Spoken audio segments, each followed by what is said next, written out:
നമസ്കാരം. പുത്തൻ പ്രതീക്ഷകളുമായി അക്ഷരമുറ്റത്തേക്ക് എത്തുന്ന എല്ലാ കുരുന്നുകൾക്കും ആശംസകൾ നേർന്നുകൊണ്ട് ഇന്നത്തെ ഗുഡ് മോർണിംഗ് കേരളം ആരംഭിക്കുകയാണ്. നന്നായി പഠിച്ച് മിടുക്കരായി വരും.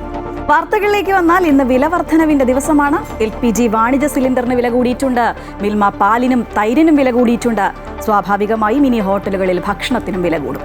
അങ്ങനെ ആകെ മൊത്തം സങ്കീർണമാവുകയാണ് ജീവിതം. പിന്നെ ഒരു സന്തോഷം എന്ന് പറയുന്നത് IPL കിരീടം കൈപ്പിടിയിൽ ഒതുക്കിയ RCBയുടെ വിജയമാണ്. RCBക്ക് കരുത്തായതാര്? കോഹ്ലി അല്ലാതെ വേറെ ആര്?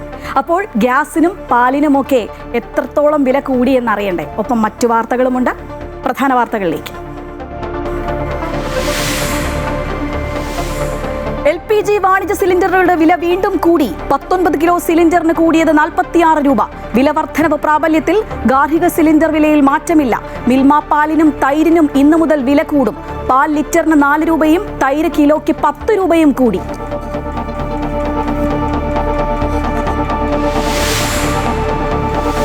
മധ്യവേനൽ അവധിക്ക് ശേഷം സ്കൂളുകൾ ഇന്ന് തുറക്കുന്നു. 3 ലക്ഷത്തോളം കുഞ്ഞുങ്ങൾ അക്ഷരമുറ്റത്തേക്ക്. പ്രവേശനോത്സവം പട്ടം ഗവൺമെന്റ് മോഡൽ ഹയർ സെക്കൻഡറി സ്കൂളിൽ മുഖ്യമന്ത്രി ഉദ്ഘാടനം ചെയ്യും.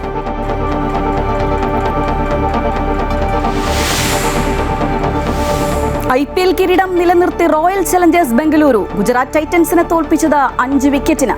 അതിവേഗ അർദ്ധ സെഞ്ചുറിയിൽ മിന്നിച്ച് വിരാട് കോഹ്ലി. തുടർച്ചയായി കിരീടം നിലനിർത്തുന്ന 3ാമത്തെ ടീമായി RCB.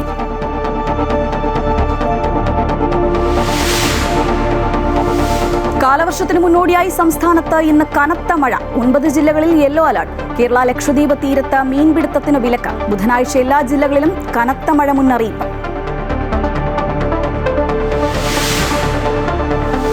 ED ഉദ്യോഗസ്ഥരെ ആക്രമിച്ച കേസ് അന്വേഷിക്കാൻ പ്രത്യേക സംഘം രൂപീകരിച്ചു.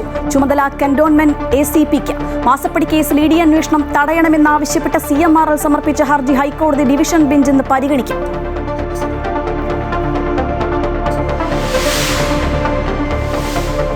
തിരുവനന്തപുരം നെടുമങ്ങാട് കൊല്ലപ്പെട്ട 1.5 വയസ്സുകാരന് ക്രൂരമർദ്ദനമേറ്റത് അമ്മയുടെ കൺമുന്നിൽ വെച്ച്. അഷ്കർ മർദ്ദിച്ചത് കൈകൊണ്ടും വടികൊണ്ടും.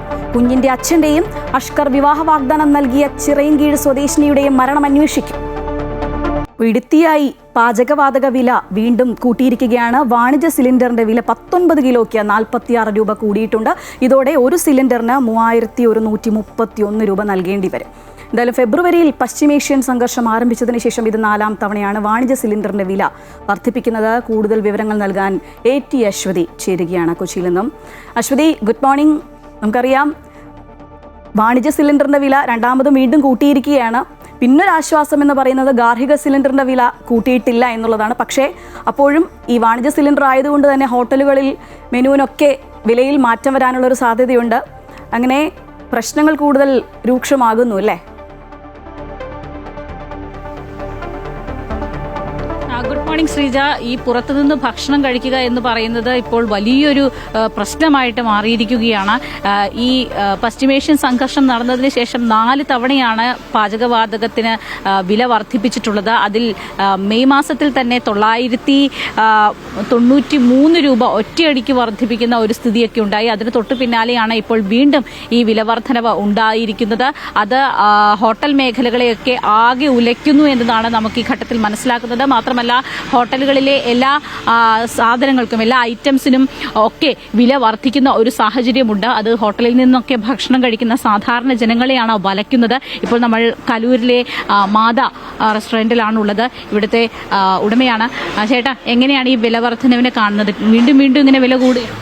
അതെ, വീണ്ടും വീണ്ടും ഇങ്ങനെ വില കൂടിക്കൊണ്ടിരുന്നു കഴിഞ്ഞാൽ വളരെ കഷ്ടത്തിൽ തന്നെ കാര്യങ്ങൾ. ഇപ്പോൾ ഗ്യാസിന് വില കൂടിയെന്നും പറഞ്ഞിട്ട് നമ്മൾ പൈസ 3 രൂപയും 2 രൂപ വെച്ചൊക്കെ കൂട്ടിയിരിക്കുന്ന സമയത്താണ് ഇപ്പോൾ അടുത്തത് പാലിനും ബീഫിനും അരിക്കും എല്ലാത്തിനും വില കൂടിക്കൊണ്ടിരിക്കണേ, പച്ചക്കറിക്കാണെങ്കിലും. അതുകൊണ്ട് നമ്മളും അതനുസരിച്ച് കൂട്ടിയില്ലെങ്കിൽ നമുക്കത് മുന്നോട്ട് പോകാൻ പറ്റാത്ത അവസ്ഥയാണ് ഉള്ളത്. ഇപ്പോൾ ഈ മാസമൊക്കെ നമ്മുടെ ഐറ്റംസിനൊക്കെ വീണ്ടും വില കൂട്ടേണ്ട ഒരു അവസ്ഥയിലേക്ക് വന്നിട്ടുണ്ട്. അങ്ങനത്തെ ഒരു സാഹചര്യത്തിൽ വന്നിട്ടുണ്ടെങ്കിൽ നമ്മൾ കൂട്ടിയിട്ടില്ല. നമ്മൾ നിലവിലത്തെ ഇതുപോലെ തന്നെ പോയിക്കൊണ്ടിരിക്കണേ. ചായക്കൊക്കെ നമ്മൾ 1 രൂപ കൂട്ടിയുള്ളൂ. പക്ഷേ അതൊന്നും നമുക്ക് പറ്റില്ല. നമുക്ക് ശരിക്കും പറഞ്ഞാൽ ചായക്ക് 20 രൂപയെങ്കിലും ആക്കണം. ശരിക്കും മിനിമം 15 ഇനി കിട്ടിയാലേ കാര്യങ്ങൾ നടക്കുള്ളൂ. ഇത് ഒരു വരും മാസങ്ങളിലൊക്കെ വലിയൊരു പ്രതിസന്ധിയിലേക്ക് പോകാനുള്ള സാധ്യതയുണ്ടോ നിങ്ങൾക്ക് ഹോട്ടൽ മേഖല? തീർച്ചയായിട്ടും. ഇപ്പം തന്നെ ആൾക്കാരൊക്കെ വളരെ കുറവാണ് രാവിലെ എത്തണം. രാവിലെ ഇതൊന്നും അല്ല കടയിൽ സാഹചര്യം. ഇതിനും കൂടുതൽ കസ്റ്റമേഴ്സ് രാവിലെയൊക്കെ ചായ കുടിക്കാൻ വന്നിരുന്നതാണ്. ഇപ്പോൾ അതൊക്കെ വളരെ കുറഞ്ഞ് ഇനിയും പ്രതിസന്ധി തന്നെയായിരിക്കും. കാരണം ഇനിയും വില കൂടും എന്നാണ് പറയണത്. അപ്പോൾ അത് വെച്ച് നോക്കുമ്പോൾ നമ്മളൊക്കെ വളരെ പ്രയാസത്തിലായിരിക്കുള്ളൂ കാര്യങ്ങൾ. ചില ഹോട്ടലുകളൊക്കെ അവിടുത്തെ ഐറ്റംസിന്റെ എണ്ണമൊക്കെ കുറച്ച് കണ്ടു, അങ്ങനെയൊക്കെ കുറച്ച്. നമ്മൾ നിലവിൽ ഗ്യാസ് കിട്ടി തുടങ്ങിയപ്പോൾ കുറച്ചതെല്ലാം അതുപോലെ തന്നെ ആക്കിയിട്ടുണ്ട്. അങ്ങനെ പോണത്. ഇനി ഇവിടെ ഭക്ഷണം കഴിക്കാനൊക്കെ രാവിലെ നമുക്കറിയാം, നമുക്ക് തൊട്ടടുത്തുള്ള ഹോട്ടലാണ്, ഇവിടെ നിരവധി ആളുകൾ ഉള്ളതാണ്. പക്ഷേ ഇപ്പോൾ കുറച്ച് ആൾക്കാർ കുറവാണ്. എങ്ങനെയാണ് ആളുകളുടെ ഒരു പ്രതികരണം? ഒരു കുഞ്ഞുമോള് മാത്രമാണ് ഇപ്പോൾ ഇവിടെ ഭക്ഷണം കഴിക്കുന്നത്. നേരത്തെ ഇവിടെ ആളുകളൊക്കെ തന്നെ ഭക്ഷണം കഴിച്ചുകൊണ്ടിരുന്നതാണ്. എന്തായാലും ഇവിടുത്തെ മൊത്തത്തിൽ ചേട്ടാ ഇവിടെ എങ്ങനെയാണ് ഈ വില വർദ്ധിക്കുകയാണ്?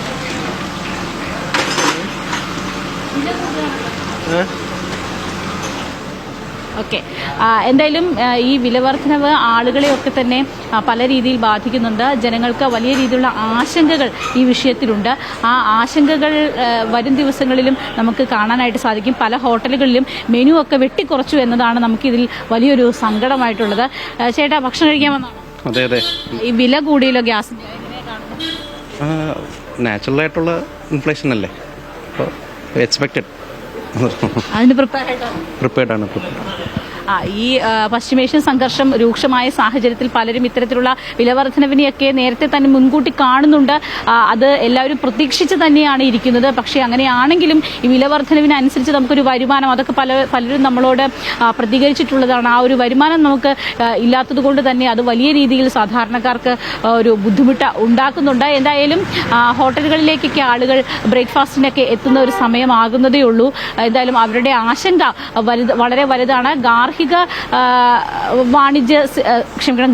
സിലിണ്ടറിന് അതിന് വില വർദ്ധിച്ചില്ല എന്ന് മാത്രമേ ഉള്ളൂ. അതാണ് ചെറിയൊരു ആശ്വാസമായിട്ട് ഇന്നുള്ളത്. ശ്രീജ, തീർച്ചയായും അശ്വതി വിവരം നൽകിയപ്പോൾ ഒരാൾ പ്രതികരിക്കുകയുണ്ടായി. ഇതിപ്പോൾ സ്വാഭാവികമായി നമ്മൾ പ്രതീക്ഷിച്ചിരുന്നതാണ്. കാരണം പശ്ചിമേഷ്യയിൽ യുദ്ധസംഘർഷമുണ്ട്.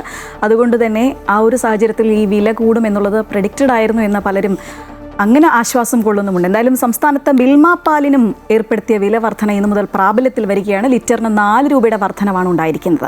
തൈരിന് കൂടിയത് കിലോയ്ക്ക് 10 രൂപയാണ്.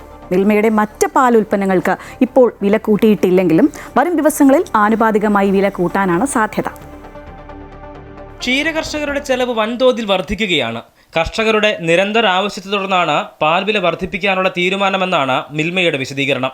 ലിറ്ററിന് 4 രൂപ കൂട്ടുമ്പോൾ 3 രൂപ 35 പൈസ കർഷകർക്ക് ലഭിക്കുമെന്നും മിൽമ അറിയിച്ചു. മൊത്തം വർധനയുടെ 83.75%. പാൽ കവറുകളിൽ നിലവിൽ പഴയ വില തന്നെയാണ് രേഖപ്പെടുത്തിയിട്ടുള്ളത്. 1 മാസം വരെ ഇത് തുടരുമെന്നും പുതിയ വില പ്രിന്റ് ചെയ്യുന്ന നടപടികൾ പുരോഗമിക്കുകയാണെന്നും മിൽമ അറിയിച്ചു. ഐസ്ക്രീം, നെയ്യ് ഉൾപ്പെടെയുള്ള മിൽമയുടെ മറ്റ് പാൽ ഉൽപ്പന്നങ്ങൾക്ക് തൽക്കാലം വിലയിൽ മാറ്റമുണ്ടാകില്ല എന്നാണ് വിവരം. വരും ദിവസങ്ങളിൽ ആനുപാതികമായി വില കൂട്ടാൻ നീക്കമുണ്ട്. വില ഉയർന്നതോടെ മഞ്ഞ കവറിലെ പാലിൻ്റെ വില 25 രൂപയിൽ നിന്നും 27 രൂപയായി. നീല കവറിൻ്റെ വില 28 നിന്നും 30 രൂപയായിട്ടുണ്ട്. 70 രൂപ വിലയുള്ള 1 ലിറ്റർ ബോട്ടിൽ കൗ മിൽക്കിന് ഇനി 75 രൂപ നൽകണം. തൈര് ക്ലാസിക്കിന് 35 നിന്നും 40ആയും എലൈറ്റിന് 40 നിന്നും 45 രൂപയായും വർദ്ധിച്ചിട്ടുണ്ട്. 2022 ഡിസംബർ 1 ഏറ്റവും ഒടുവിൽ മിൽമ പാൽവില കൂട്ടിയത്. അന്ന് ലിറ്ററിന് 6 രൂപയാണ് വർദ്ധിപ്പിച്ചത്. അമൃത ന്യൂസ്, തിരുവനന്തപുരം.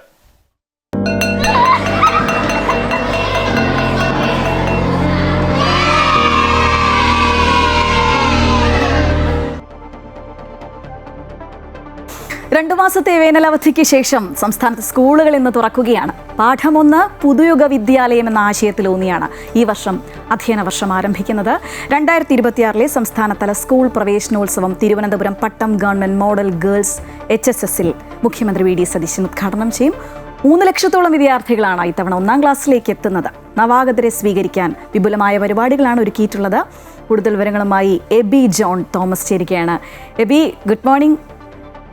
കുട്ടികളൊക്കെ റെഡിയാണ്, വിദ്യാലയങ്ങളും റെഡിയല്ലേ? അവിടെ എല്ലാ ഒരുക്കങ്ങളും ആയിട്ടില്ലേ?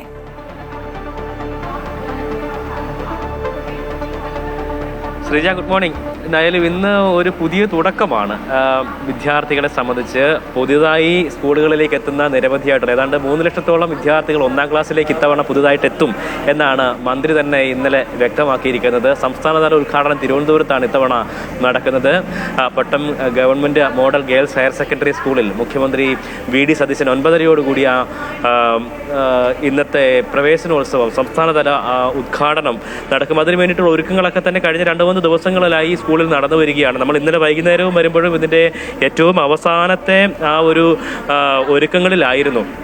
എന്തായാലും ഈ പുതുതായി വരുന്ന വിദ്യാർത്ഥികളെ സ്വീകരിക്കുന്നതിന് വേണ്ടിയിട്ടുള്ള ഒരുക്കങ്ങളാണ് നമ്മൾ കാണുന്നത്. ഈ ദൃശ്യങ്ങളിൽ കാണുന്ന ഈ ചെറിയ വർണ്ണക്കസേരകൾ അവർക്ക് വേണ്ടിയിട്ട് പ്രത്യേകം തയ്യാറാക്കിയിരിക്കുന്നത്. ഈ സ്കൂളിലേക്ക് മാത്രം ഏതാണ്ട് 140 പുതിയ വിദ്യാർത്ഥികൾ എത്തുന്നുണ്ട്. അവരെ കൂടി സ്വീകരിക്കുന്നതിന് അതായത് 1ാം ക്ലാസ്സിലേക്ക് പുതുതായിട്ട് 100ഓളം വിദ്യാർത്ഥികൾ വരുന്നുണ്ട്. അവരെ സ്വീകരിക്കുന്നതിന് വേണ്ടി ചെറിയ കസേരകൾ, ഈ വർണ്ണക്കസേരകളൊക്കെ തന്നെ ഇവിടെ ഒരുക്കിയിരിക്കുന്നത്. നമ്മൾ ഒപ്പം തന്നെ ഈ ക്ലാസ് മുറികളൊക്കെ തന്നെയും ഈ ഗംഭീര തന്നെ അലങ്കരിച്ചിട്ടുണ്ട്. ഈ അലങ്കാര പണികളൊക്കെ ഇന്നലെ ഇവിടുത്തെ ടീച്ചർമാർ തന്നെയാണ് അതിൻ്റെ സ്റ്റിക്കറുകൾ ഈ നമ്മുടെ ഈ വർണ്ണ പേപ്പറുകളിലൊക്കെ വെട്ടി ഉണ്ടാക്കുകയും ഈ ബലൂണൊക്കെ ഈ വീർപ്പിച്ച് അതെല്ലാം ഇവിടെ ഇത്തരത്തിൽ മനോഹരമായി തന്നെ ഇവിടെ അലങ്കരിക്കുകയൊക്കെ ചെയ്തത് ഇവിടുത്തെ ടീച്ചർമാർ തന്നെയായിരുന്നു. ഇന്നലെ നമ്മൾ വൈകുന്നേരം വരുമ്പോഴും ഇതിൻ്റെ ഈ ഒരുക്കങ്ങൾ ഒക്കെ തന്നെ നടന്നുകൊണ്ടിരിക്കുകയാണ്. എന്തായാലും സംസ്ഥാനത്തെമ്പാടും ഇത്തരത്തിൽ ഈ പ്രവേശനോത്സവവുമായി ബന്ധപ്പെട്ട കാര്യങ്ങളൊക്കെ തന്നെയും പുരോഗമിച്ചുകൊണ്ടിരിക്കുകയാണ്. സ്കൂളുകളൊക്കെ തന്നെ ഇതുമായി ബന്ധപ്പെട്ട് മോടി പിടിപ്പിക്കുന്ന പരിപാടികളൊക്കെ തന്നെ ഉണ്ടായിരുന്നു.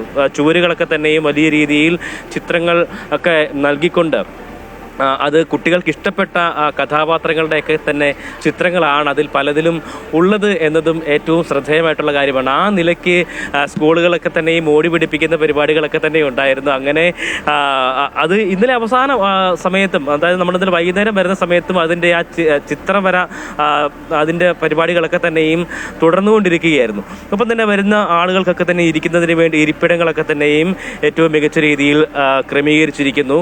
ഈ സ്റ്റേജ് ആണെങ്കിലും ഇവിടെ ഈ കുട്ടികൾ ഇന്നത്തെ ഈ പ്രത്യേകമായിട്ടുള്ള പരിപാടി അതിന് ഈ പൂക്കൾ കൊണ്ടൊക്കെ അലങ്കരിച്ച് അവർക്ക് ഏറ്റവും സന്തോഷകരമായ രീതിയിൽ അവർക്ക് ഏറ്റവും ആനന്ദകരമായ രീതിയിൽ അവരുടെ ജീവിതത്തിൽ എന്നും ഓർക്കാൻ പറ്റുന്ന ഒരു ദിവസമായി തന്നെ ഈ ദിവസത്തെ അടയാളപ്പെടുത്തുക. അതുതന്നെയാണ് വിദ്യാഭ്യാസ വകുപ്പിൻ്റെ ഒരു ലക്ഷ്യമെന്ന് പറയുന്നത്. പാഠം 1 പുതുയുഗ പിറവി എന്നുള്ള ഒരു ആ ഒരു ടാഗ് ലൈനിൽ ഊന്നിക്കൊണ്ടാണ് ഇത്തവണ ഈ ഒരു ഈ പ്രവേശനോത്സവം ഇത്തവണ സംഘടിപ്പിക്കുന്നത്. ഒപ്പം തന്നെ ഇന്നത്തെ ഈ ഒരു പരിപാടിയുടെ ഈ കോമ്പയറിംഗ് ഉൾപ്പെടെയുള്ള കാര്യങ്ങളൊക്കെ തന്നെ ഈ നടത്തുന്നത് ഇവിടുത്തെ കുട്ടികൾ തന്നെയാണ്, വിദ്യാർത്ഥികൾ തന്നെയാണ് എന്നതാണ് ഈ പരിപാടിയെ വ്യത്യസ്തമാക്കുന്ന ഒരു പ്രധാനപ്പെട്ട ഘടകമെന്ന് പറയുന്നത്. മറ്റൊരു കാര്യമെന്ന് പറയുന്നത് ഇന്നത്തെ ഈ പ്രവേശന ഗാനം തന്നെയാണ്. പ്രവേശന ഗാനവും സമാനമായ രീതിയിൽ വലിയ ശ്രദ്ധ നേടിയിട്ടുള്ളതാണ്. ഇപ്പോഴത്തെ കുട്ടികളെയൊക്കെ നമ്മളുടെ ഇപ്പോഴത്തെ ട്രെൻഡ് അനുസരിച്ചുള്ളൊരു പാട്ട് അത് റഫീഖ് അഹമ്മദാണ് എഴുതിയിരിക്കുന്നത്. അത് സംഗീതം ചെയ്ത് ഏറ്റവും മികച്ച രീതിയിൽ തന്നെ അത് നൽകിയിട്ടുമുണ്ട്.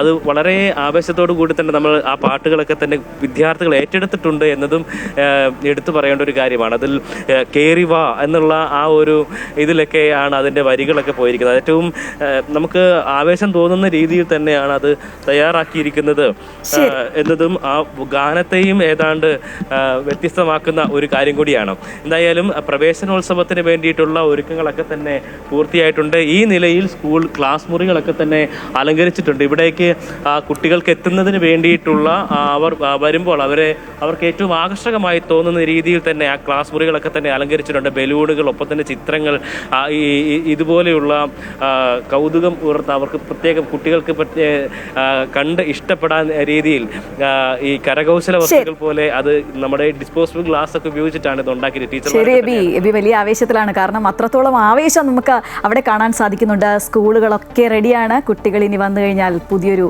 അധ്യയന വർഷത്തിന് തുടക്കമാവുകയാണ്. വിവരങ്ങളുമായി ഒപ്പം ചേരുകയായിരുന്നു എബി ജോൺ തോമസ്. എന്തായാലും കാലവർഷത്തിന് മുന്നോടിയായി സംസ്ഥാനത്ത് ഇന്നും കനത്ത മഴയ്ക്കൊരു സാധ്യത കാണുന്നുണ്ട്. 9 ജില്ലകളിൽ യെല്ലോ അലേർട്ട് പറയുന്നുണ്ട്. കേരള ലക്ഷദ്വീപ് തീരത്ത് മീൻപിടുത്തത്തിന് വിലക്കുണ്ട്. ബുധനാഴ്ച എല്ലാ ജില്ലകളിലും കനത്ത മഴ മുന്നറിയിപ്പുമുണ്ട്. അനഘ ചേരുകയാണ് കൂടുതൽ വിവരങ്ങളുമായി. Anagha, good morning. ഈ മഴ പറയുന്നുണ്ട്, പൊതുവേ പലയിടത്തും പരക്കെ ശക്തമായ മഴ കിട്ടുന്നുണ്ട്. ബുധനാഴ്ചയാണെങ്കിൽ കാലവർഷം എത്തും എന്നുള്ളൊരു പ്രവചനമുണ്ട്. അപ്പോൾ ഇനി അങ്ങോട്ട് മഴക്കാലം തന്നെ ആയിരിക്കുമല്ലേ?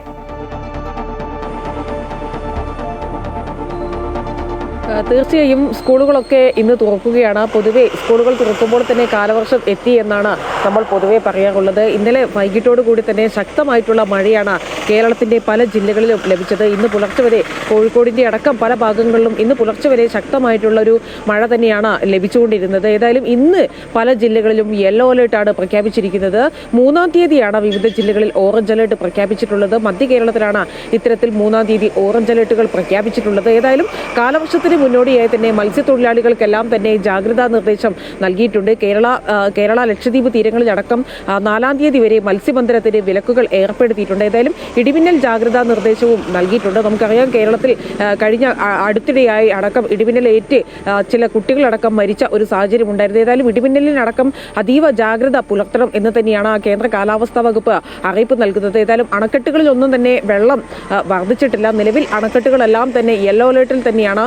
ഒന്നും തന്നെ ജലനിരപ്പ് മുകളിലേക്ക് ഉയർന്നിട്ടില്ല എന്നുള്ളതും ഏറെ ആശ്വാസം നൽകുന്ന കാര്യമാണ്. കാരാപ്പുഴ ഡാമിന്റെ ഷട്ടറുകളടക്കം കഴിഞ്ഞ ദിവസങ്ങളിലടക്കം തുറന്നിരുന്ന ഒരു സാഹചര്യവും അടക്കം ഉണ്ടായിരുന്നു. ഏതായാലും നിലവിൽ ആശ്വാസത്തിൽ തന്നെയാണ്. ഈ 3-ാം തീയതിയോട് കൂടി തന്നെയാണ് ഈ വിവിധ ജില്ലകളിൽ ഓറഞ്ച് അലേർട്ട് പ്രഖ്യാപിച്ചിട്ടുള്ളത്. നിലവിൽ മഴയ്ക്ക് ശമനമുണ്ട്.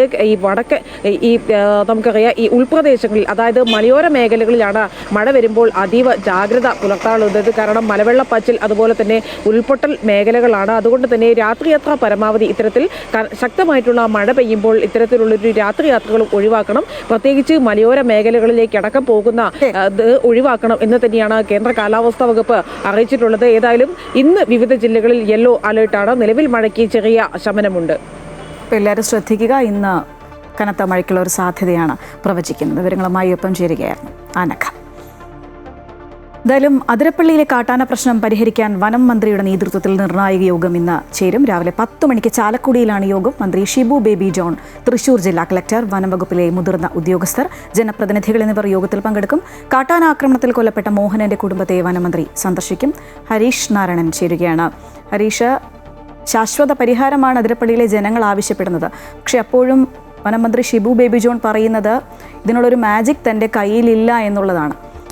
എന്തെങ്കിലും ഉടനടി നടപടി അത്യാവശ്യമായി വരുന്നു. അതിനുള്ള ആസൂത്രണങ്ങളായിരിക്കും സ്വാഭാവികമായും ഇന്നത്തെ യോഗത്തിൽ നടക്കുക, അല്ലേ? ശ്രീജ, ഇന്ന് വളരെ നിർണായകമായ യോഗമാണ് നടക്കുന്നത്. കാരണം കഴിഞ്ഞ ദിവസമാണ് ഈ അതിരപ്പള്ളിയിൽ കാട്ടാന ആക്രമണത്തിൽ മോഹനൻ എന്ന് പറഞ്ഞ 65 വയസ്സുകാരന്റെ ജീവൻ നഷ്ടമായത്. അന്ന് മുതൽ വലിയ പ്രതിഷേധം ആ പ്രദേശത്തുണ്ടായിരുന്നു. റോഡ് ഉപരോധമടക്കം, ആനമല റോഡ് ഉപരോധമടക്കം നമ്മൾ കണ്ടതാണ്. അന്ന് MLA അടക്കം ആ ഉപരോധത്തിൽ പങ്കെടുത്ത ഒരു സാഹചര്യമുണ്ട്. അന്ന് നാട്ടുകാർ പ്രധാനമായും ഉന്നയിച്ചത് ഈ വനം വകുപ്പ് മന്ത്രി ഇവിടെ സന്ദർശിക്കണം, അദ്ദേഹം ഇവിടെ വന്ന് ഈ കാര്യം കണ്ട് മനസ്സിലാക്കി എങ്ങനെയാണ് ഇവിടുത്തെ ആളുകൾ ജീവിക്കുന്നത്, ഈ വന്യമൃഗങ്ങളുമായി മല്ലിട്ടുള്ള ഈ ആളുകളുടെ കർഷകരുടെ ജീവിതം നേരിട്ട് കണ്ട് മനസ്സിലാക്കി അതിനുവേണ്ട നടപടികൾ സ്വീകരിക്കണം എന്നുള്ളൊരു ആവശ്യമാണ് ഈ പ്രദേശത്തുള്ള ആളുകൾ ഉന്നയിച്ചത്. അതുമായി ബന്ധപ്പെട്ട MLA അടക്കം മന്ത്രിയുമായി സംസാരിക്കുന്ന ഒരു സാഹചര്യമുണ്ടായി. തുടർന്നാണ് ഇന്ന് ചാലക്കുടിയിൽ മന്ത്രി സന്ദർശിക്കുകയും മാത്രമല്ല നിർണായകമായ യോഗം ഇതുമായി ബന്ധപ്പെട്ട ചാലക്കുടിയിൽ ചേരുകയും ചെയ്യുന്നത്. ഈ മന്ത്രി ഷിബു ബേബി ജോൺ, തൃശൂർ ജില്ലാ കളക്ടർ, വനവകുപ്പിലെ മുതിർന്ന ഉദ്യോഗസ്ഥർ, ജനപ്രതിനിധികൾ എന്നിവരാണ് ഇന്ന് ഈ ഒരു യോഗത്തിൽ പങ്കെടുക്കുക. പ്രധാനമായും ആളുകൾ ഉന്നയിക്കുന്ന ഒരു കാര്യം, പല സ്ഥലങ്ങളിലും കൃത്യമായ രീതിയിലുള്ള സജ്ജീകരണങ്ങളില്ല. അതായത് ഈ വന്യമൃഗങ്ങൾ ജനവാസ മേഖലയിലേക്ക് തടയാനുള്ള സംവിധാനങ്ങൾ, ഫെൻസിങ്, ട്രെഞ്ചിങ് അടക്കമുള്ള സംവിധാനങ്ങൾ പല സ്ഥലത്തും കാര്യക്ഷമമല്ല എന്നുള്ളൊരു പരാതി കഴിഞ്ഞ ദിവസം തന്നെ ഈ ഒരു പ്രദേശവാസികൾ ഉന്നയിച്ചിരുന്നു. ശരി ഹരീഷ്, അതിരപ്പള്ളിയിലെ കാട്ടാന പ്രശ്നം പരിഹരിക്കാൻ വനമന്ത്രിയുടെ നേതൃത്വത്തിൽ ഇന്ന് നിർണായക യോഗം രാവിലെ 10 മണിക്ക് നടക്കുന്നുണ്ട്. എൻ്റെ വിവരങ്ങളുമായി ഒപ്പം ചേരുകയായിരുന്നു ഹരീഷ് നാരായണൻ. മാസപ്പടി കേസിൽ ഇഡിക്കും അതുപോലെ തന്നെ CMRLനും വീണ വിജയനും ഒക്കെ ഇന്ന് നിർണായകമായൊരു ദിവസം തന്നെയാണ്. ED അന്വേഷണം തടയണമെന്നാവശ്യപ്പെട്ട CMRL സമർപ്പിച്ച ഹർജി ഹൈക്കോടതി ഡിവിഷൻ ബെഞ്ച് ഇന്ന് പരിഗണിക്കുകയാണ്. കൂടുതൽ വിവരങ്ങളുമായി അശ്വതി AT ഒരിക്കൽ കൂടി ചേരുകയാണ്. അശ്വതി, നമുക്കറിയാം, സൂചിപ്പിച്ചതുപോലെ CMRLനും വീണ വിജയനും EDക്കും ഒക്കെ നിർണായകമായൊരു ദിവസം തന്നെയാണ്.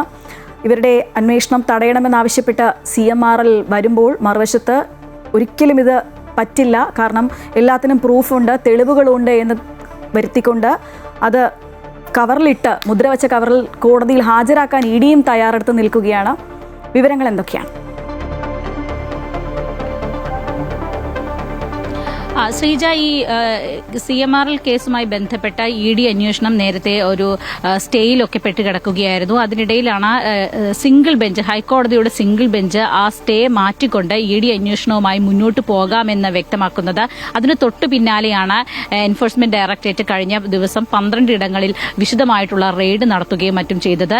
ഇതിന് ശേഷമാണ് ഇപ്പോൾ CMRL ഡിവിഷൻ ബെഞ്ചിലേക്ക് ED അന്വേഷണം നിർത്തണമെന്നാവശ്യപ്പെട്ടുകൊണ്ട്, അത് റദ്ദാക്കണമെന്നാവശ്യപ്പെട്ടുകൊണ്ട് ഹൈക്കോടതിയെ സമീപിച്ചിരിക്കുന്നത്. ഇന്ന് ജസ്റ്റിസ് രാജവിജയരാഘവൻ, അദ്ദേഹത്തിന്റെ ബെഞ്ചാണ് ഇന്ന് ഈ കേസ് പരിഗണിക്കുന്നത്. 11 മണിയോടുകൂടി വാദം ആരംഭിക്കുമെന്നാണ് മനസ്സിലാകുന്നത്. 5ാമത്തെ ഐറ്റമാണ്. ഈ വിഷയത്തിൽ പ്രധാനമായും CMRL വലിയ രീതിയിലുള്ള പ്രതിരോധങ്ങൾ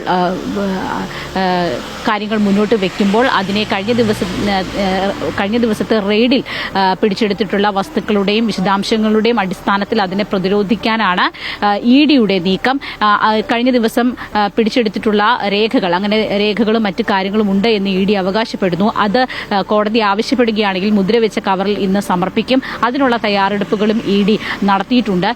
ഡിവിഷൻ ബെഞ്ചിന്റെ ഭാഗത്തു നിന്ന് ED അന്വേഷണം തുടരാം എന്നൊരു തീരുമാനം ഉണ്ടാവുകയാണ്. ഒരുപക്ഷെ ഇന്ന് വാദം പൂർത്തിയായതിനു ശേഷം അതിലൊരു വിധി പറയുക അടുത്ത ദിവസമായിരിക്കും. എന്തായാലും അത്തരത്തിലുള്ള ഒരു കാര്യം, ഒരു തീരുമാനമാണ് ഹൈക്കോടതിയുടെ ഭാഗത്ത്, ഡിവിഷൻ ബെഞ്ചിന്റെ ഭാഗത്തു നിന്ന് ഉണ്ടാകുന്നതെങ്കിൽ ഒരു പക്ഷേ വീണ വിജയനടക്കം നോട്ടീസ് നൽകി ചോദ്യം ചെയ്യലിന് വിളിപ്പിക്കാനുള്ള ഒരു നീക്കത്തിലൊക്കെ പോകാനുള്ള ഒരു സാധ്യത കൂടിയുണ്ട്. അങ്ങനെ നോക്കുമ്പോൾ വളരെ നിർണായകമാണ്. മാത്രമല്ല ED അന്വേഷണം മറ്റൊരു ഘട്ടത്തിലേക്ക് കടക്കുന്ന ഒരു വിധി കൂടിയായിരിക്കും ഇന്നത്തേത്. ശ്രീജ. ശരി അശ്വതി. എന്തായാലും മാസപ്പടി കേസിൽ ED അന്വേഷണം തടയണമെന്നാവശ്യപ്പെട്ട് CMRL സമർപ്പിച്ച ഹർജി ഹൈക്കോടതി ഡിവിഷൻ ബെഞ്ച് ഇന്ന് പരിഗണിക്കും. വിവരങ്ങളുമായി ഇപ്പം ചേരുകയായിരുന്നു അശ്വതി. യുദ്ധം അവസാനിപ്പിക്കുക എന്ന ലക്ഷ്യത്തോടെ US ഇറാൻ കരാറിൽ മാറ്റങ്ങൾ വരുത്തണമെന്ന് പ്രസിഡന്റ് ഡൊണാൾഡ് ട്രംപ് അഭ്യർത്ഥിച്ചതായി US മാധ്യമങ്ങൾ. ഹോർമുസ് കടലിടുക്കുമായും യുറേനിയൻ സമ്പുഷ്ടീകരണവുമായും ബന്ധപ്പെട്ടുള്ള മാറ്റങ്ങളാണ് ട്രംപ് മുന്നോട്ട് വച്ചിരിക്കുന്നത്. അതേസമയം ഇറാന്റെ അവകാശങ്ങൾ പൂർണ്ണമായും ഉറപ്പാക്കുന്നതുവരെ ടെഹ്റാൻ ഒരു കരാറിനും തയ്യാറല്ല എന്ന നിലപാടിൽ മാറ്റമില്ല എന്ന് ഇറാൻ ആവർത്തിക്കുന്നു. വെടിനിർത്തൽ നീട്ടുന്നതുമായി ബന്ധപ്പെട്ട് കഴിഞ്ഞ ദിവസം ചേർന്ന യോഗം അന്തിമ തീരുമാനമെടുക്കാനാകാതെ അവസാനിച്ചു. നയതന്ത്രം പുരോഗമിക്കുകയാണെങ്കിൽ ഇറാനെ ഉപരോധത്തിൽ നിന്ന് ഒഴിവാക്കാനുള്ള സാധ്യതയും കരാറിൽ ഉൾപ്പെട്ടിട്ടുണ്ട് എന്നാണ് പുറത്തുവരുന്ന വിവരങ്ങൾ. മാസങ്ങൾ നീണ്ടുനിന്ന യുദ്ധം അവസാനിപ്പിക്കാൻ ലക്ഷ്യമിട്ടുള്ള കരാറിന്റെ ചട്ടക്കൂടിനെക്കുറിച്ച് വൈറ്റ് ഹൗസും ടെഹ്റാനും തമ്മിൽ ദിവസങ്ങൾ നീണ്ടുനിന്ന ചർച്ചകളിലെ ഏറ്റവും പുതിയ സംഭവ വികാസമാണ് കൂടുതൽ തിരുത്തലുകൾ സംബന്ധിച്ച പുതിയ റിപ്പോർട്ട്. ഇന്ത്യ-US വ്യാപാര കരാറുമായി ബന്ധപ്പെട്ട ചർച്ചകൾക്കായി അമേരിക്കൻ പ്രതിനിധി സംഘം ഇന്ന് ഡൽഹിയിലെത്തും. ഇരു രാജ്യങ്ങളും തമ്മിലുള്ള ഇടക്കാല കരാറിന് അന്തിമ രൂപം നൽകാനാണ് സന്ദർശനം. ഉഭയകക്ഷി വ്യാപാര കരാറിന്റെ നിർണായക വിവരങ്ങൾ, തീരുവ ഇതര നടപടികൾ, കസ്റ്റംസ് വ്യാപാര സൗകര്യങ്ങൾ തുടങ്ങിയ കാര്യങ്ങളും ചർച്ചയാകും. അമേരിക്കൻ ചീഫ് നെഗോഷിയേറ്ററുടെ നേതൃത്വത്തിലുള്ള സംഘം ജൂൺ 4 വരെ ഇന്ത്യയിൽ തുടരും. ഇനിയൊരു ദുരന്ത വാർത്തയിലേക്കാണ്. അമേരിക്കയിൽ ഹെലികോപ്റ്റർ തകർന്ന് മലയാളിയായ നവവരനും പൈലറ്റും മരിച്ചു. അമേരിക്കയിലെ ജോർജിയയിലുള്ള ഡോസൺ കൗണ്ടിയിലാണ് അപകടം സംഭവിച്ചത്. മൂവാറ്റുപുഴ കടവാക്കുഴി സ്വദേശി ഡേവ് ഫിജിയാണ് മരിച്ചത്. വിവാഹത്തിന് ശേഷം വധൂവരന്മാർ സഞ്ചരിച്ച ഹെലികോപ്റ്ററാണ് തകർന്നു വീണത്. വരൻ ഡേവും ഹെലികോപ്റ്റർ പൈലറ്റും സംഭവസ്ഥലത്ത് തന്നെ മരിച്ചു. വധു ജസ്നി ഗുരുതര പരിക്കുകളോടെ ആശുപത്രിയിലാണ്. നോർത്ത് ജോർജിയയിൽ നടന്ന വിവാഹ ചടങ്ങിന് ശേഷം അറ്റ്ലാന്റയിലേക്ക് യാത്ര ചെയ്യുമ്പോഴാണ് ഹെലികോപ്റ്റർ തകർന്നു വീണത്.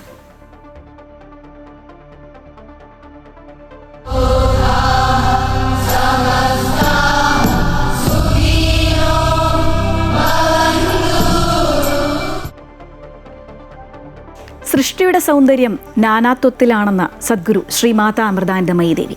2 ദിവസങ്ങളിലായുള്ള ബ്രഹ്മസ്ഥാന ക്ഷേത്ര മഹോത്സവത്തിൽ പങ്കെടുക്കാനും അമ്മയുടെ ദർശന പുണ്യം നുകരാനും ആയിരക്കണക്കിന് ഭക്തജനങ്ങളാണ് ഉത്സവ നഗരിയിലേക്ക് ഒഴുകിയെത്തിയത്. കോഴിക്കോടിനെ ഭക്തിസാന്ദ്രമാക്കിയ ബ്രഹ്മസ്ഥാന ക്ഷേത്ര മഹോത്സവത്തിന് അമ്മയുടെ ഇന്നത്തെ ദർശനത്തിന് ശേഷം സമാപനമാകും. സദ്ഗുരു ശ്രീ മാതാ അമൃതാനന്ദമയി ദേവിയുടെ പാദസ്പർശത്താൽ ആത്മീയ നിർവൃതിയിലാണ് കോഴിക്കോടിന്റെ മണ്ണ്. ബ്രഹ്മസ്ഥാന ക്ഷേത്ര മഹോത്സവത്തിലെത്തിയ അമ്മയെ ഭക്തി നിർഭരമായ ചടങ്ങുകളോടെയാണ് പൗരപ്രമുഖർ സ്വീകരിച്ചത്. മുൻ ഗോവ ഗവർണർ PS ശ്രീധരൻപിള്ള, പ്രമുഖ വ്യവസായി ഗോകുലം ഗോപാലൻ, MLA-മാരായ K. ജയൻ, പ്രവീൺ കുമാർ എന്നിവർ അമ്മയെ ഹാരാർപ്പണം ചെയ്തു. അമ്മയുടെ കാരുണ്യഹസ്തത്താൽ അമൃതശ്രീ സ്വയം സഹായ സംഘങ്ങൾക്കുള്ള വസ്ത്രവിതരണവും വേദിയിൽ നടന്നു. കോഴിക്കോട് അമൃതാനന്ദമയി മഠം പുറത്തിറക്കിയ അമൃതപ്രസാദം സുവനീർ ആചാര്യ MR രാജേഷ് ഹൈക്കോടതി ജഡ്ജി P ഗോപിനാഥിന് നൽകി പ്രകാശനം ചെയ്തു. സ്നേഹത്തിലൂന്നിയാണ് ഈ ലോകത്തിന്റെ നിലനിൽപ്പെന്ന് ഓർമ്മിപ്പിച്ചുകൊണ്ടുള്ള അമ്മയുടെ അനുഗ്രഹ പ്രഭാഷണം ഭക്തമനസ്സുകൾക്ക് ശാന്തിയും സമാധാനവും പകർന്നു. സൃഷ്ടിയുടെ സൗന്ദര്യം നാനാത്വത്തിലാണെന്ന് അമ്മ പറഞ്ഞു. പ്രകൃതി മഹാശക്തിയാണ്. രക്ഷിക്കാൻ കഴിവുള്ളവന് ശിക്ഷിക്കാൻ കഴിവുണ്ടെന്നും നമ്മൾ മറക്കരുത്. ഇനി ക്ഷമിച്ചാൽ മക്കൾ നന്നാകില്ല എന്ന് പ്രകൃതി തുടങ്ങിയിരിക്കും. അതുകൊണ്ട് ഇനിയെങ്കിലും പ്രകൃതി മുന്നിൽ വിനയപൂർവ്വം നമ്മൾ സ്നേഹിക്കാനും ആരാധനിക്കാനും ശ്രമിക്കുക. സനാതന ധർമ്മത്തിൽ സൃഷ്ടിയും സൃഷ്ടാവും രണ്ടല്ല, നാനാത്വത്തിൽ ഏകത്വം കാണാനാണ് നമ്മളെ പഠിപ്പിച്ചത്. അമ്മയുടെ നേതൃത്വത്തിൽ നടന്ന ഭക്തിഗാനസ്തുതിയുടെ പ്രവാഹത്തിൽ ഭക്തലക്ഷങ്ങൾ ആനന്ദലഹരിയിലാണ്ടു.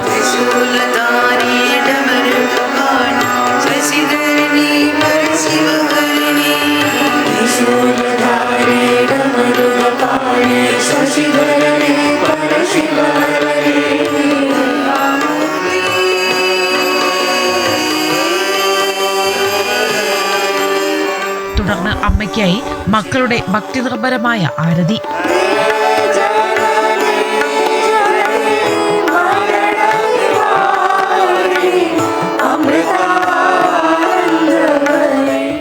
വർഷത്തിന് ശേഷം വീണ്ടും കോഴിക്കോടെത്തിയ അമ്മയെ ഒരു നോക്ക് കാണാനും അനുഗ്രഹത്തിനുമായി ആയിരങ്ങളാണ് വെള്ളിമാട് കുന്നിലെ ബ്രഹ്മസ്ഥാന ക്ഷേത്രത്തിലേക്ക് ഒഴുകിയെത്തിയത്.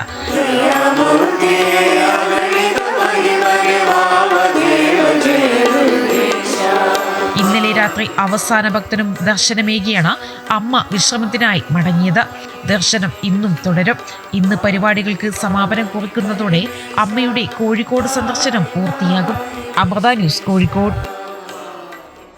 സദ്ഗുരു ശ്രീമാതാ അമൃതാനന്ദമയി ദേവി ലോകത്തിന്റെ തന്നെ അമ്മയാണെന്ന് MK രാഘവൻ MP. ഐക്യരാഷ്ട്രസഭയിൽ മലയാളത്തിൽ സംസാരിച്ച അമ്മയെ ലോകത്തിന് പരിചയപ്പെടുത്തേണ്ട ആവശ്യമില്ല എന്ന് അദ്ദേഹം പറഞ്ഞു.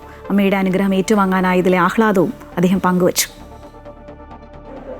അപ്പോൾ ഇവിടെ വന്ന് കാണാൻ അമ്മയെ കഴിഞ്ഞാൽ വലിയ സന്തോഷമുണ്ട്. കാരണം അമ്മയെ കാണാൻ അമ്മയെ കാണുക എന്ന് തന്നെയാണ്.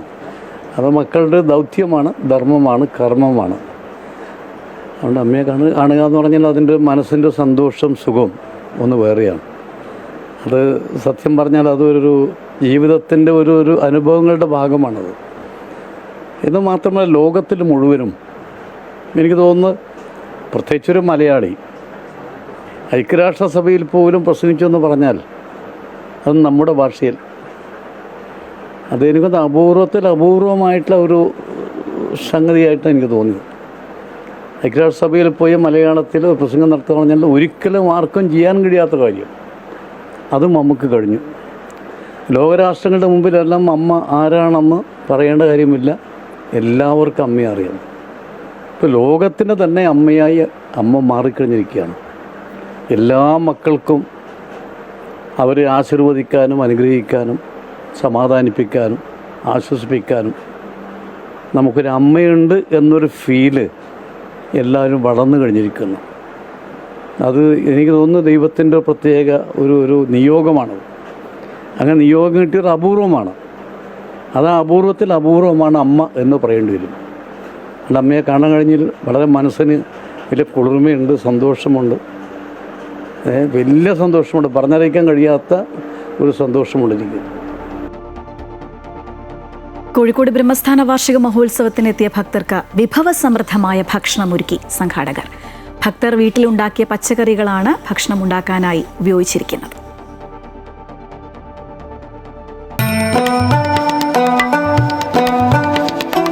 കോഴിക്കോട് ബ്രഹ്മസ്ഥാന വാർഷിക മഹോത്സവത്തിന്റെ ആദ്യ നാൾ ചോറും സാമ്പാറും ഓലനുമെല്ലാം അടങ്ങുന്ന ഭക്ഷണമാണ് സംഘാടകർ ഭക്തർക്കായി ഒരുക്കിയത്. കലവറ നിറയ്ക്കലിന് ജനങ്ങൾ സമ്മാനിച്ച പച്ചക്കറിയാണ് സദ്യ ഒരുക്കാൻ ഉപയോഗിച്ചത് എന്നതാണ് ഇതിന്റെ പ്രത്യേകത.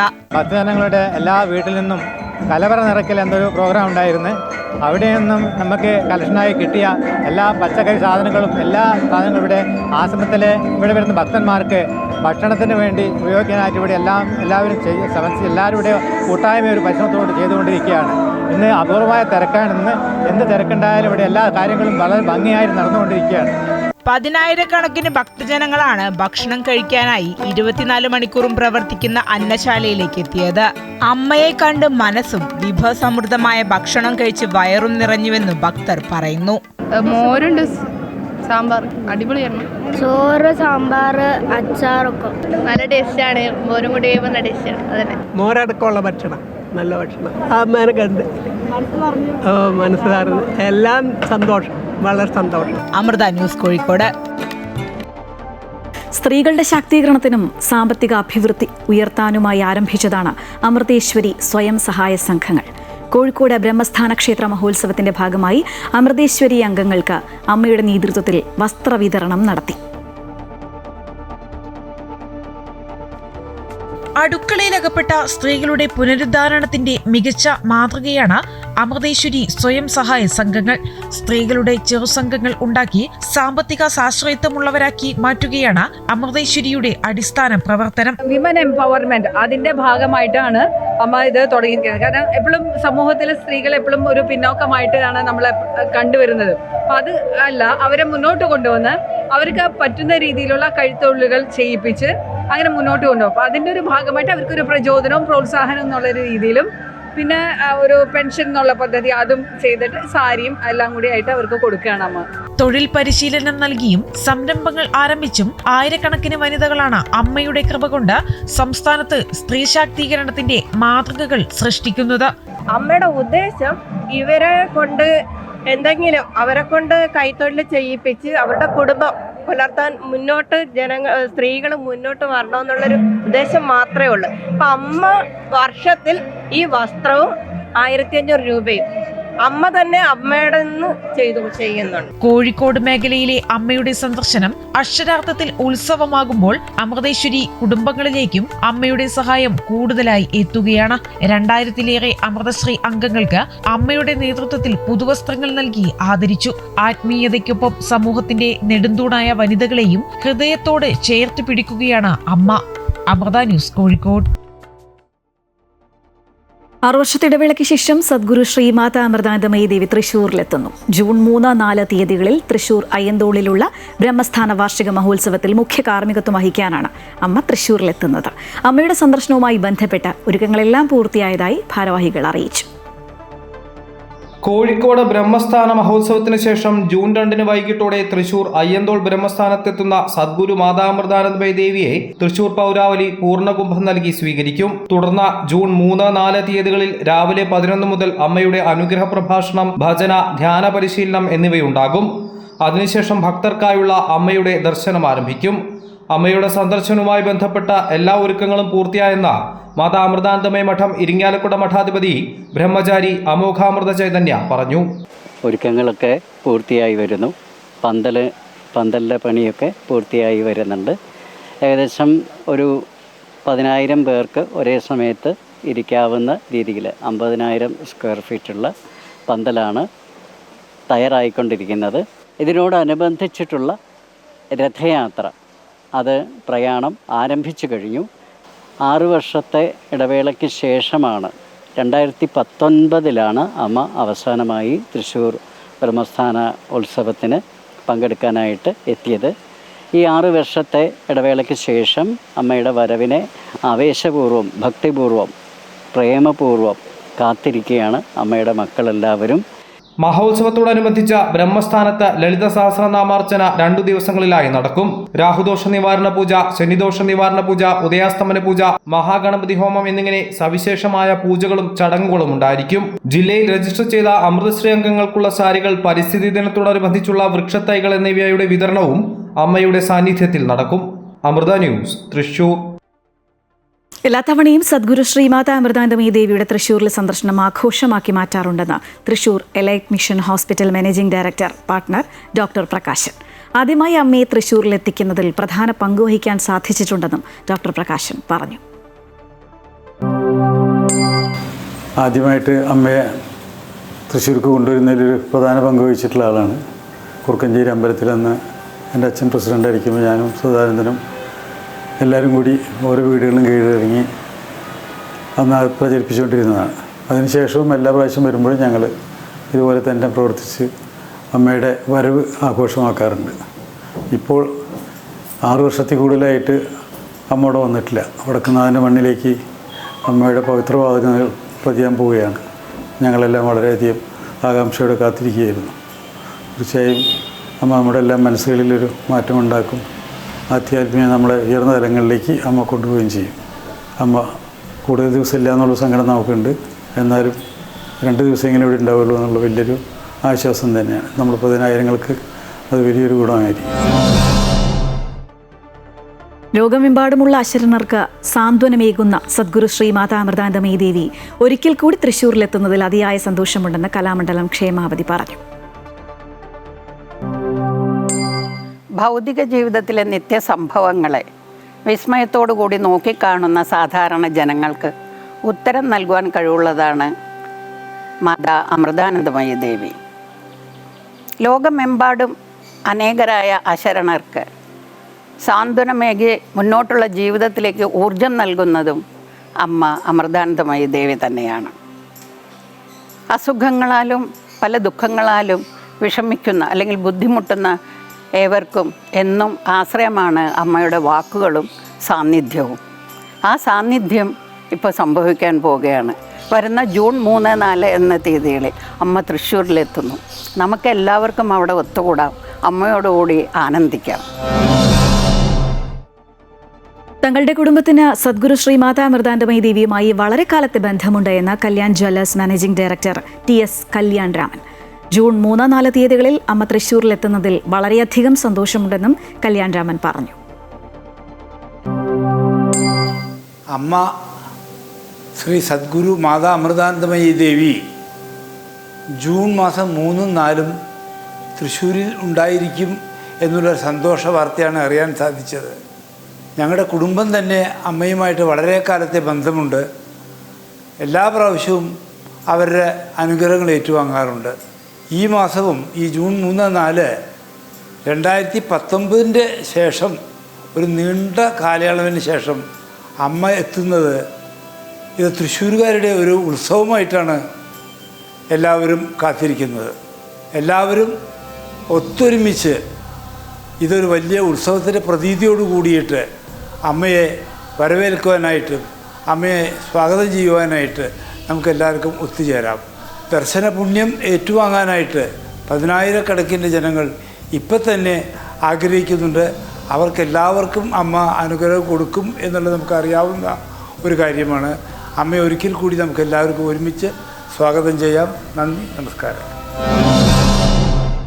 തിരുവനന്തപുരം നെടുമങ്ങാട്ടെ 1.5 വയസ്സുകാരൻ അർഷിദിന്റെ കൊലപാതകത്തിൽ അന്വേഷണം വ്യാപിപ്പിക്കാൻ ഒരുങ്ങുകയാണ് നെടുമങ്ങാട് പോലീസ്. കേസിൽ അറസ്റ്റിലായ മാതാവിന്റെ സുഹൃത്ത് അഷ്കറിന്റെ അമ്മയെയും സഹോദരിയെയും ചോദ്യം ചെയ്യും. കൊലപാതകത്തിന് പിന്നാലെ അഷ്കറിന്റെ വീടും പരിസരവും ഒക്കെ കഴുകി വൃത്തിയാക്കിയത് തെളിവ് നശിപ്പിക്കാനുള്ള ശ്രമമായിരുന്നു എന്ന് അന്വേഷിക്കും. റിമാൻഡിലുള്ള അമ്മ അഖിലയെയും അഷ്കറിനെയും കസ്റ്റഡിയിൽ വാങ്ങാൻ പോലീസ് ഉടൻ കോടതിയിൽ കസ്റ്റഡി അപേക്ഷ നൽകും. അഖിലയും കുഞ്ഞിനെ മർദ്ദിച്ചിരുന്നു എന്നുള്ളൊരു സംശയം അന്വേഷണ സംഘത്തിനുണ്ട്. ഇരുവരെയും കസ്റ്റഡിയിൽ ലഭിച്ചാൽ മൊഴികളിലെ വൈരുദ്ധ്യങ്ങൾ, ക്രൂരപീഡനത്തിൽ കൂടുതൽ പേർക്ക് പങ്കുണ്ടോ എന്ന് കണ്ടെത്തുക, ദീർഘകാല പീഡനത്തെക്കുറിച്ച് മറ്റാർക്കെങ്കിലും അറിവുണ്ടായിരുന്നോ എന്ന് പരിശോധിക്കുകയൊക്കെ അന്വേഷണത്തിന്റെ അടുത്ത ഘട്ടത്തിൽ വരും. ADM നവീൻ ബാബുവിന്റെ മരണത്തിൽ CBI അന്വേഷണം ശുപാർശ ചെയ്തുള്ള സർക്കാരിന്റെ ഉത്തരവ് ഇന്നിറങ്ങിയേക്കും.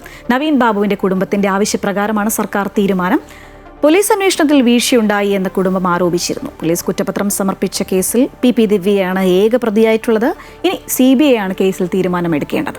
UDF സർക്കാർ CBIക്ക് വിടുന്ന ആദ്യത്തെ കേസാണിത്. അതേസമയം അന്വേഷണം CBIക്ക് വിടേണ്ടതില്ല എന്നാണ് CPM നിലപാട്.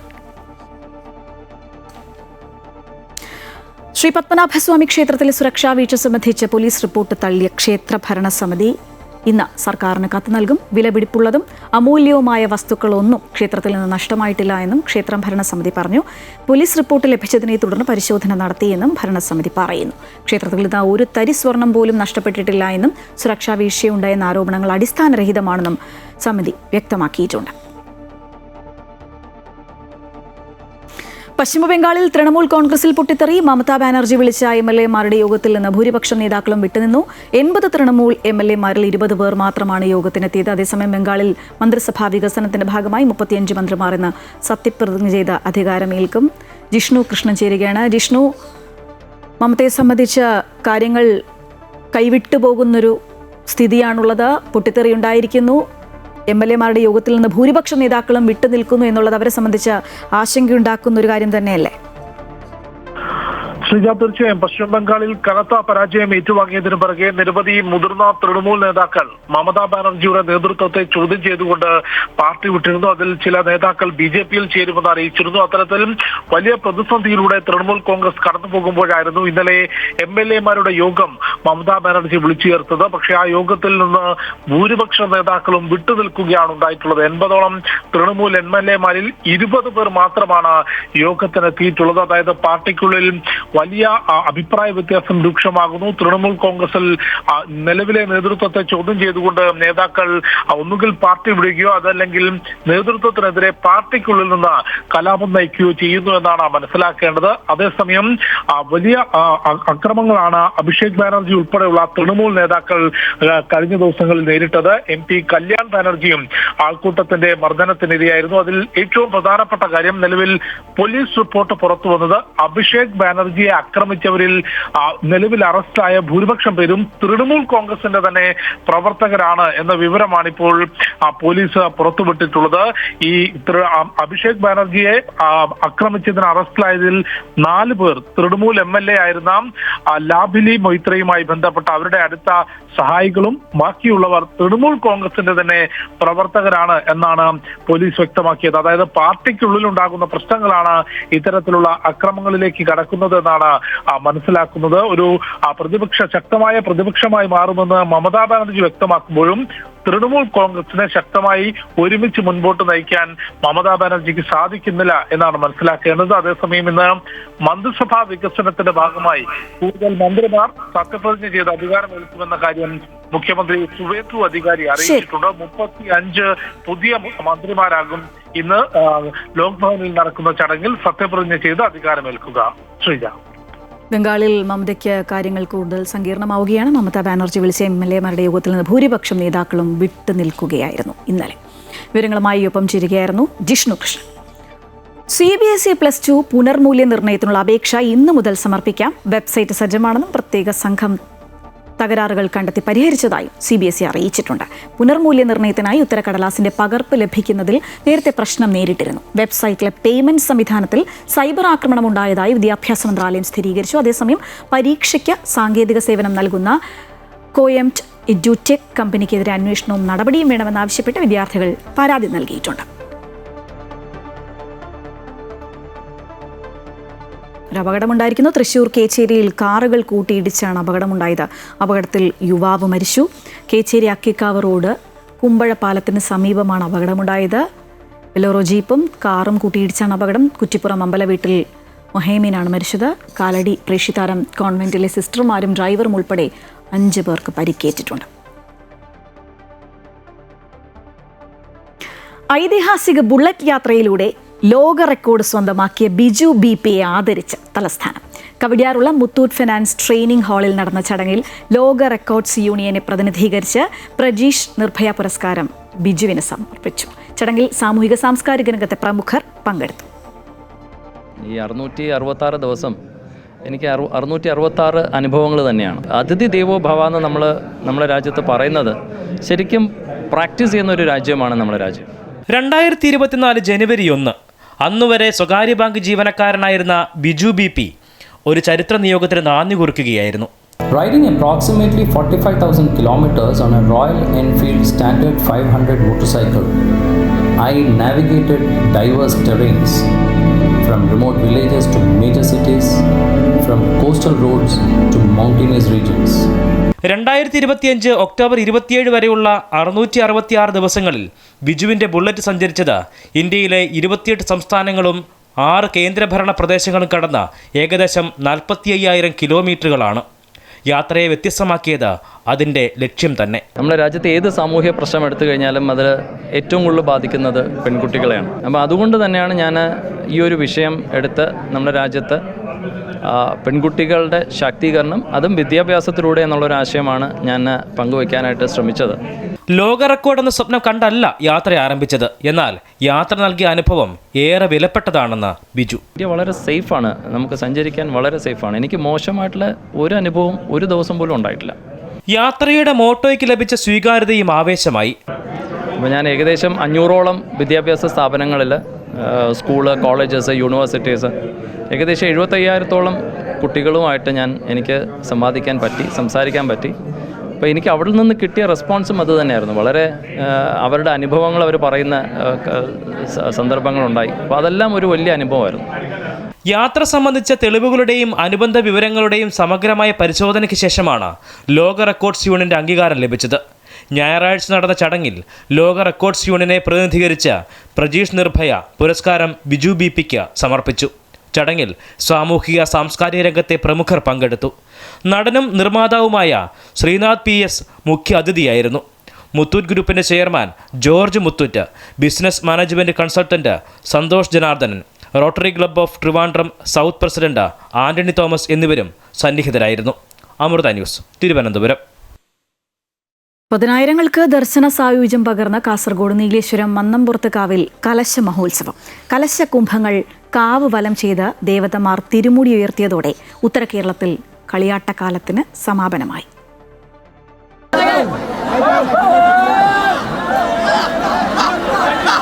ശാക്തേയ ആരാധനയിൽ നൂറ്റാണ്ടുകളുടെ പാരമ്പര്യവും അനുഷ്ഠാനവും കൊണ്ട് പ്രസിദ്ധമായ മന്നംപുറത്ത് കാവിലെ കലശമഹോത്സവത്തിൽ ദർശനം തേടി ഭക്തസഹസ്രങ്ങളാണ് ദേവീ സന്നിധിയിലെത്തിയത്. ഉച്ചയോടെ കോലധാരികളുടെ നടയിൽ പ്രാർത്ഥന കഴിഞ്ഞ് മേളത്തിന്റെ അകമ്പടിയോടെ 3 മണിക്കൂർ നീണ്ട പ്രസന്ന പൂജ നടന്നു. പ്രസന്ന പൂജ നടക്കവേ തെക്ക് വടക്ക് കളരികളിൽ നിന്ന് അലങ്കരിച്ച കലശകുംഭങ്ങൾ കാവിലെത്തി. ഇതോടെ തടിച്ചുകൂടിയ ആയിരങ്ങളെ ആവേശത്തിലാഴ്ത്തി കാവ് തിരുമുറ്റത്ത് ആർപ്പ് വിളികൾ ഉയർന്നു. ഒപ്പം ദേവതമാരുടെ തിരുമുടി ഉയർന്നു. കളരികളിൽ നിന്നെത്തിയ കലശകുംഭങ്ങൾ കാവിനെയും തെയ്യങ്ങളെയും വലം വെച്ചു. അള്ളട സ്വരൂപാധിപൻ മടിയൻ ക്ഷേത്രപാലകനീശ്വരൻ, നടയിൽ ഭഗവതി, കാളരാത്രി, കൈക്ലോൻ തെയ്യങ്ങൾ അനുഗ്രഹമൊഴികൾ നൽകി.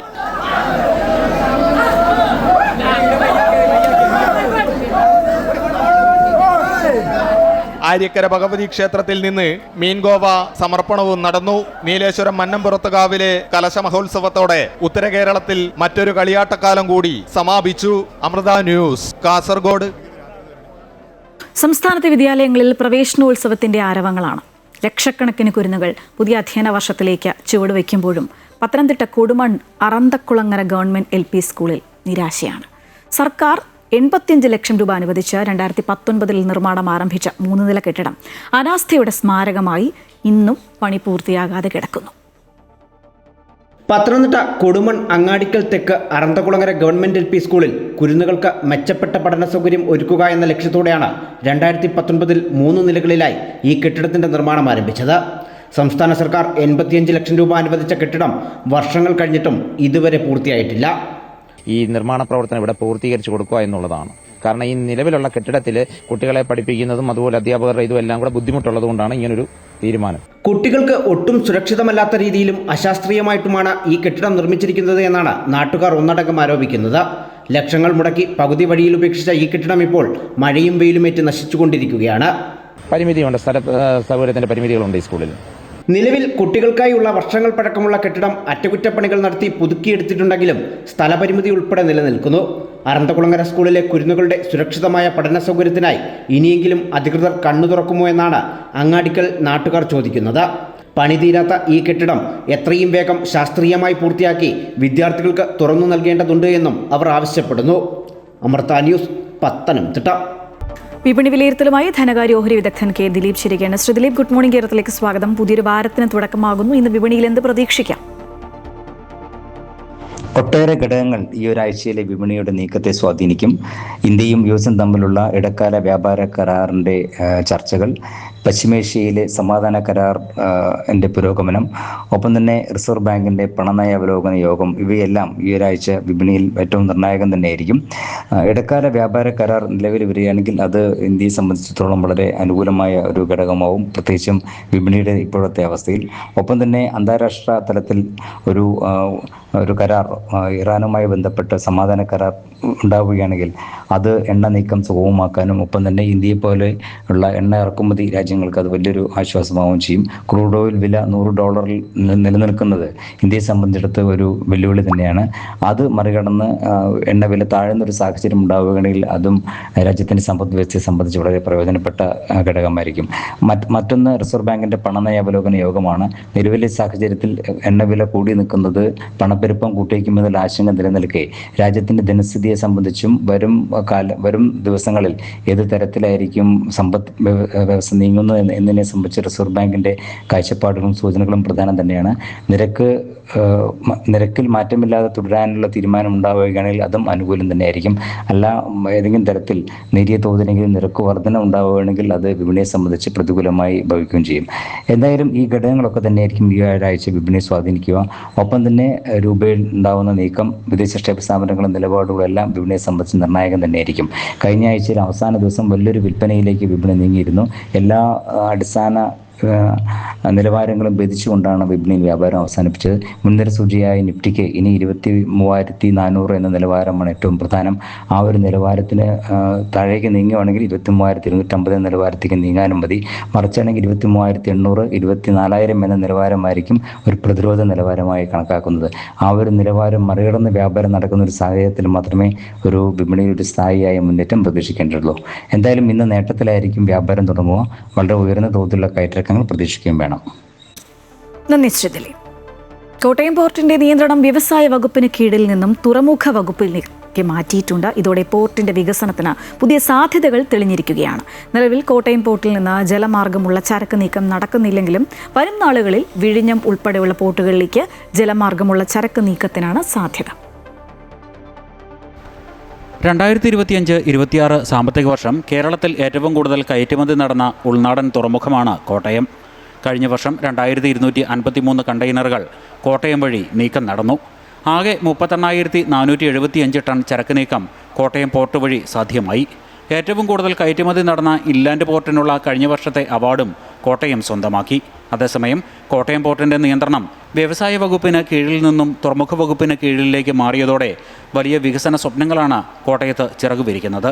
രാജ്യത്തെ മുഴുവൻ തുറമുഖങ്ങളും മാരിടൈം ബോർഡിൻ്റെ നിയന്ത്രണത്തിലേക്ക് മാറണമെന്ന കേന്ദ്ര സർക്കാർ ഉത്തരവിനെ തുടർന്നാണ് മാറ്റം നടപ്പായത്.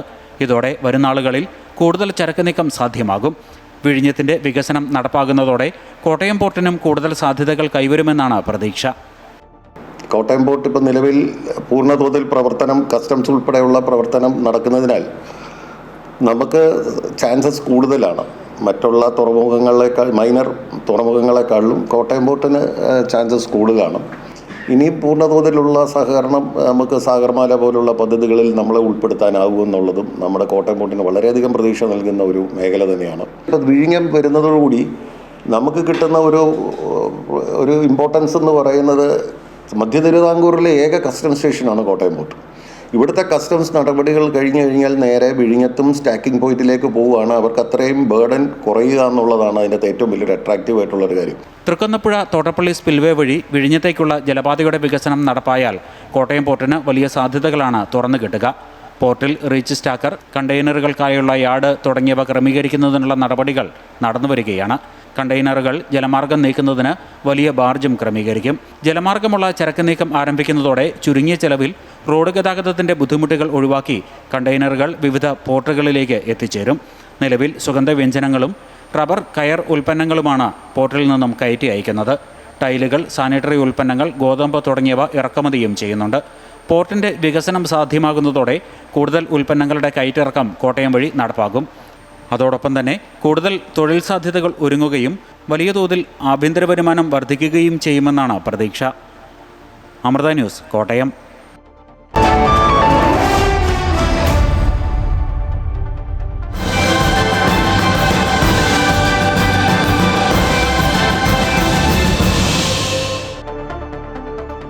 IPL കിരീടം നേടി റോയൽ ചലഞ്ചേഴ്സ് ബംഗളൂരു. ഫൈനലിൽ ഗുജറാത്തിനെ 5 വിക്കറ്റിനാണ് തോൽപ്പിച്ചത്. തുടർച്ചയായി 2ാം തവണയാണ് റോയൽ ചലഞ്ചേഴ്സ് ബംഗളൂരു IPL കിരീടം ഉയർത്തുന്നത്.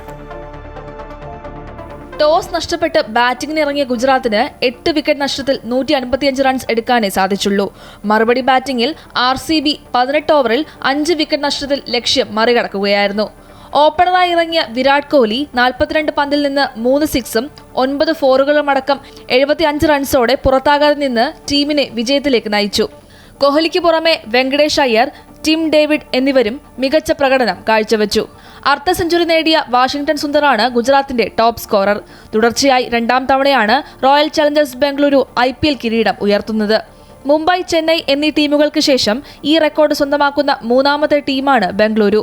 ഇതോടെ ധോണിക്കും രോഹിത് ശർമ്മയ്ക്കും ശേഷം IPL-ൽ തുടർ കിരീടം സ്വന്തമാക്കുന്ന 3ാമത്തെ ക്യാപ്റ്റൻ എന്ന ചരിത്ര നേട്ടം രജത് പാട്ടിദാർ സ്വന്തമാക്കി.